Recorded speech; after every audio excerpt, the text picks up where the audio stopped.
Assalamu alaikum wa rahmatullahi wa barakatuh to some of you and peace to the rest of you. Last one I was talking about how the world's pretty much been niggerized, and you can find the things that you think are unique to African Americans in other countries, and I don't just mean in other black countries either. You can even find them in the home countries of immigrant groups that have gone to the U.S. and done well, and we think are even doing better than what they're doing. You can find all kinds of dysfunction in Pakistan when you go into not even the slums, but even wealthy areas. And I was just using that, but there were many examples I gave. Now, one of the things I said in the last recording is that we have to, in order to progress in our discussion of how we're going to deniggerize and reform our community, we have to change the way we communicate and deniggerize even that. And to do that, we have to think carefully about the terms that we're going to coin and the phrases we'll coin. And it doesn't mean we can't come up with new terms and phrases. It just means we have to think carefully because of the second thing that we got to do, which is stop degenerating these debates into linguistic and semantic arguments that we like to do because we don't want to hear a valid point being made that we got to do something we don't want to do. We use that to escape the validity of somebody's point when it's inconvenient for us. So to help us with number two, we got to do number one. And of course, I also mentioned how we need to stop interrupting each other all the doggone time, even though we may not always agree. But that being said, I'm taking number one, and I've thought carefully about this phrase I'm going to, or this term I'm going to coin right now, the woke nigger phenomena. To make a long story short, in this country here where I am, you have the same thing. You have free education here. You've got compulsory English. So really, technically, everybody here is supposed to be bilingual. They're supposed to know their language properly, and they're supposed to know English. But of course, most of the population doesn't learn either one. And what winds up happening is that some people cannot, they can't write because they don't learn their own language properly. So they cannot write anything. They can't write reports. They can't broadcast news because certain things require, especially in an information age, a proper use of one's first language. They cannot do it. You see, you can't use the slang term for I want in writing because it's spelled the same as my father. Just as an example. Because of this, a lot of people here have to take jobs that they feel are beneath them because they're citizens. And citizens used to not work any menial job. Now, most of them can only find jobs as drivers and cashiers and service employees in restaurants and things like that. A lot of them are stuck with that. They're not going to move up because they're not bilingual. Hell, they're not even properly using their own language. I can't tell you how many times in this country I've gone up to someone and spoken to them in proper Arabic because that's what I learned. You can't go to a class and take the slang anyway. There's no class for their slang. So I go to them and I use proper Arabic and they say, I don't understand English. Wait 1 minute, I'll get a translator. Man, I just told you in Arabic. Yeah, I've seen 2 people get slapped in the head for it because their friends were so frustrated on my behalf and thought that the listener was so stupid that they went ahead and slapped him. One was a wife. I asked her husband in standard Arabic, do you own a brown Ford Explorer in the back of this hotel? He said, I don't speak English. And I made fun of the man. I said, man, I didn't use English. I used Arabic. What are you trying to do? Listen with your eyes or something? And he said, what?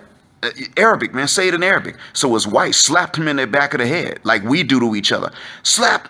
He didn't use English, you dummy. He asked you if you own the brown Ford Explorer behind the hotel. He asked you in Arabic. Yes, that's our car. I told you not to park behind those people and block them in.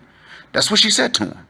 A wife slapped her husband. Now in this country, you got to be real stupid before your wife is going to slap you in the back of the head like this. She didn't hurt him.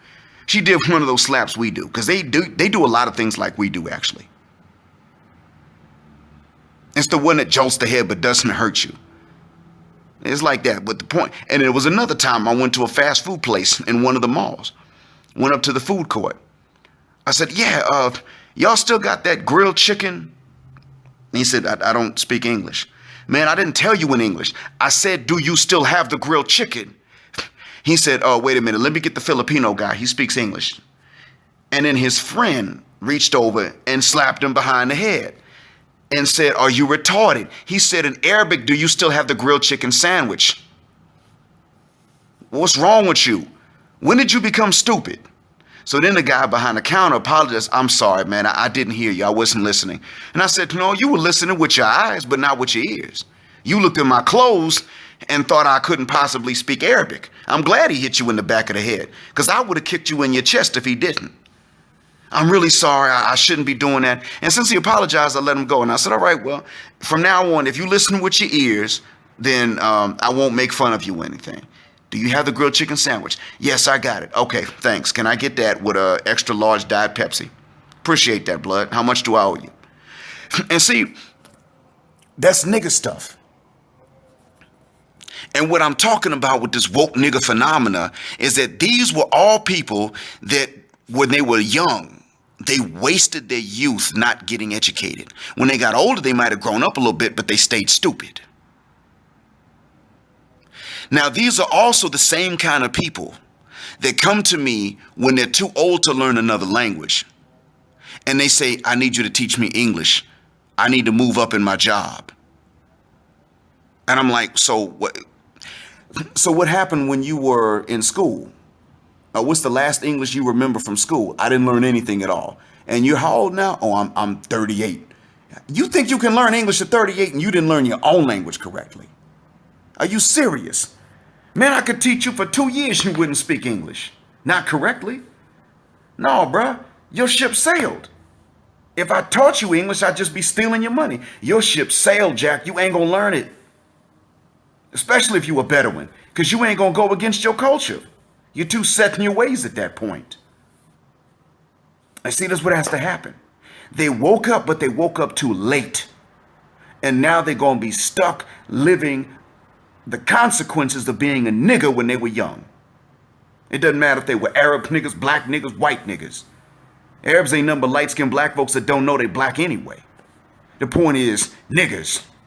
You wait until too late to wake up, you still gonna live out the nigger consequences of your nigger choices when you went through your nigger stage when you were young. And what's the reason that that's a good thing? Because choosing to be a nigger when you're in your teens is still a choice. Especially if you had a good parent, let alone two good parents. If you followed your peers over your parents, that's nigger stuff, and you deserve to go through the consequences. So deciding that you're going to be woke at 30, that's too late. It's good for you. It's good to prevent things from getting worse, yeah. But, you 30 now, you woke, but you living out these nigger consequences of your nigger phase, you still going to live them out. They ain't going to disappear. It doesn't happen here, and it's not going to happen back over there where you are. And what does that have to do with us? Because if what I talked about here in this country didn't have anything to do with us back in the States, I wouldn't have mentioned it. So I'm going to draw the parallels now. And thanks for being patient with me. We let our children, even when we're woke as adults, we let our teenagers, not even our small kids, we let our teenagers go through a nigger phase. And they still ain't woke. And that's our mistake. What we need to do to progress consciousness, if you will, is to stop letting our teenagers go through the nigger phase. They need to be conscious when they start their teens. That means by the 13th birthday or by the first day of 7th grade, whichever one comes first, I really don't care. By that time, they need to be conscious. They need to have read the autobiography of Malcolm X. Now, that sounds like a lot of heavy reading for somebody that young. So damn what? We can do it. Depends on what age you start them. You can start them and you could give them the book and say, look, just read a chapter a month when they're in 6th grade. You could do that. And some of you think, well, that's too much. And Blackheart, you just going too far. No, I'm not. You give a child the autobiography of Malcolm X and you let them read a chapter a month. The first chapter will be hard, But the end of the first chapter will be easier than the beginning. The second chapter will be easier, and the end will be easier than the beginning. The third chapter will even be easier. As they go on, it will get easier for them, and then they will probably finish before that year is over. Now you've got a woke child before they hit seventh grade, because seventh grade is when good kids get lost. You don't gain good kids out of bad kids, but you can lose good kids to become bad kids, and that starts in seventh grade. That's when it really happens. That's the worst. I saw it when I was a kid, and I saw it when I became a teacher. Seventh grade in American school systems is when good kids turn bad, but no bad kid turns good. It never happened. No exceptions. I never observed any. And I'm telling you now, if your kid is not woke when they start seventh grade, you're going to lose them. It's the question of how much you're going to lose them and for how long. Are you going to lose them temporarily or permanently? But you're going to lose something. Now, let's say that your child is woke and the classmates ain't woke. You've increased their chances of standing up to that nigger culture that teenagers go through. But let's say that you do this and you tell others to do the same thing. And this spreads and nobody remembers that it was Blackheart that says it, which is a good thing because the message is more important than the messenger. But the message gets around, and this becomes a cultural staple of African Americans and even Caribbean Africans. Then what winds up happening is that this nigger culture is going to vanish, and there won't be a nigger stage for the teenagers to go through. Because the whole teenage stage, as the West understands it, is artificial. Chronologically, you do go through your teens, 13, 14. If you don't go through 13, it's because you died at 12. But culturally speaking, as the West understands it, there is no teenage phase. There's no phase in which your child is supposed to rebel against you, but then have all the same needs of a child, have the worst of a child and the worst of an adult combined and the best of neither. It doesn't exist naturally. It's an artificial construct of the white West. But see, when white kids go through it, they get away with it. And that's the difference. When black kids go through it, they don't get away with it. And we shouldn't. Neither should they. But if we get rid of the woke nigger phenomena, then we can be a woke community. And in order to get rid of the woke nigger phenomena, we got to stop letting our kids go through the nigger teenage phase. Don't let them go through that. It doesn't exist anyway. Oh, you supposed to succumb to negative peer pressure, and that's what the young folk are doing. F what the young folk are doing just because it's popular. What are they doing because it's right? What are they reading because it's beneficial? What are they learning because it's useful and it'll help them? And one of the examples of this, the manifestations of this in our culture, is that you can go on social media and see what people are writing and look how poorly we write in our first language. Whether it's black English or white English, whichever the case is, when we're writing, it don't make no damn sense. I'm going to do everything except this. Well, in that case, you spell accept E-X-C-E-P-T, not A-C-C-E-P-T. That's the verb that means the opposite of refuse. Do you accept my apology? If a nigger can't write the difference between them, he don't know the difference. It's because when he was a teenager, he went through the nigger phase, and it shows because he slept through English language arts class. That's what it means. It doesn't mean nothing. It's not unimportant because this is an information age in which we live. The spoken word and the written word are important. So if we got some woke nigger, in other words, he's functionally illiterate, but now he's woke, and he can't write, he doesn't need to write, he needs to stick to speaking. And if he can't speak in an intelligible manner, or he makes himself look like a damn fool, not because he speaks black English, but because he speaks incorrect English, using words outside of their meaning, then he needs to fuck the shuck up and fit the suck down.